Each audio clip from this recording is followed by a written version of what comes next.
はい、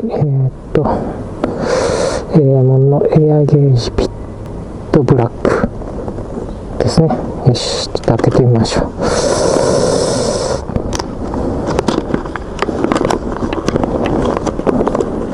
はい、こんな感じですね。ここは360度回ります。で、これがリセットボタン。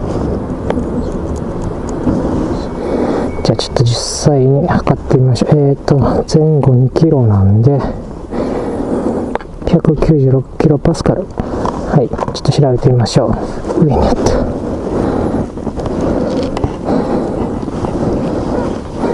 はい、じゃあ見てみましょう。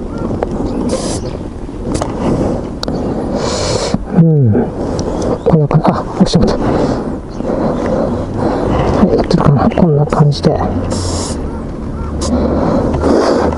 れ何本あるのかな。細かいことわからへんな。まあ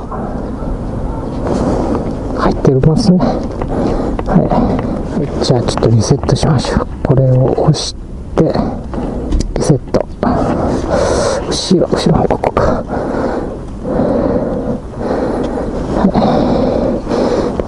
これはちょっと回るんで見やすいですね。こうか。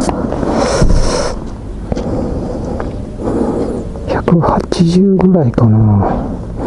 ちょっと減ってる感じ。次の給油の時に入れましょう。はい、じゃあリセット。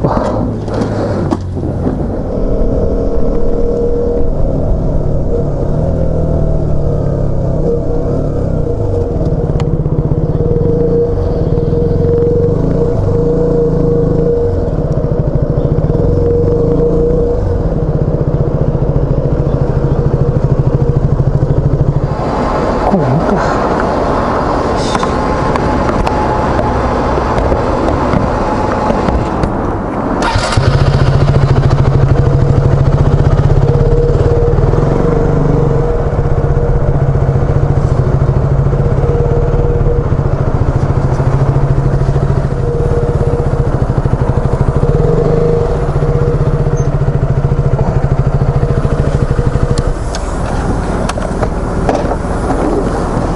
よいしょ。